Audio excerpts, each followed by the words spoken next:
আজকে তো একবারে সোনায় সোহাগা, কচুও পেয়ে গেছি, সাথে কিন্তু চিংড়ি মাছও আছে। তাহলে এই দিয়ে একটা শর্টকাট পুজো করে নিই, চলুন। কচুগুলোর ভালো করে ছাল ছাড়িয়ে আমি সেদ্ধ করতে বসিয়ে দিলাম। সেদ্ধ করার সময় কিন্তু অবশ্যই নুন আর লেবুটা চিপতে ভুলবেন না। ব্যাস, কচুগুলো একদম সেদ্ধ হয়ে গেছে। এবার তুলে নিলাম একটা পাত্রে।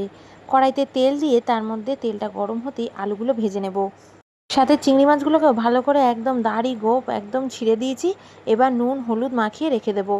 তার আগে কড়াইতে কিন্তু আমি পেঁয়াজ, আদা আর রসুনটাকে ভেজে নিচ্ছি, সাথে টমেটোও কিন্তু। এগুলোকে এইভাবে ভেজে তুলে নেব ঘূর্ণি মেশিনে।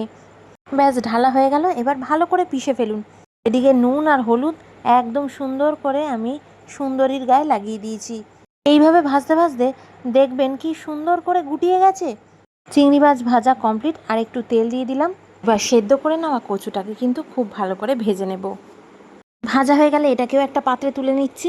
এবার কচুগুলোকে তুলে নেওয়ার পর ফোড়নে দিয়ে দিলাম কালো জিরে, দুটো শুকনো লঙ্কা আর ঝিরিঝিরি করে পেঁয়াজ দিয়ে দিয়েছি। এটাকেও খুব ভালো করে ভেজে নিতে হবে। এবার যে ভাজা টমেটো, পেঁয়াজ আর রসুনটাকে ভাজলাম সেটাকে বেটে নিয়েছি, সেই পেস্টটা দিয়ে দিতে হবে। হলুদ গুঁড়ো, শুকনো লঙ্কার গুঁড়ো, জিরের গুঁড়ো, ধনের গুঁড়ো, অল্প কাশ্মীরি লঙ্কার গুঁড়ো দিয়ে ভালো করে ঘূর্ণি মেশিনের জল দিয়ে মশলা কষাতে থাকুন।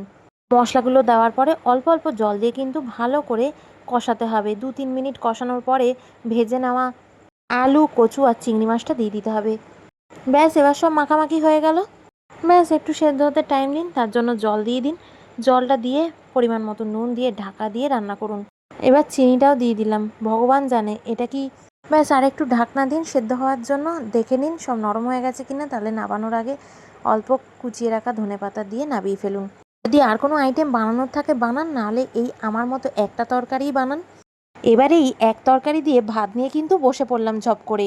খেতে খেতে ভাবছিলাম, রোজ রোজ রিচ খাবার না খেয়ে এরকম তরকারি পেলে কিন্তু পেট এবং মন দুটোই ভরে যায়।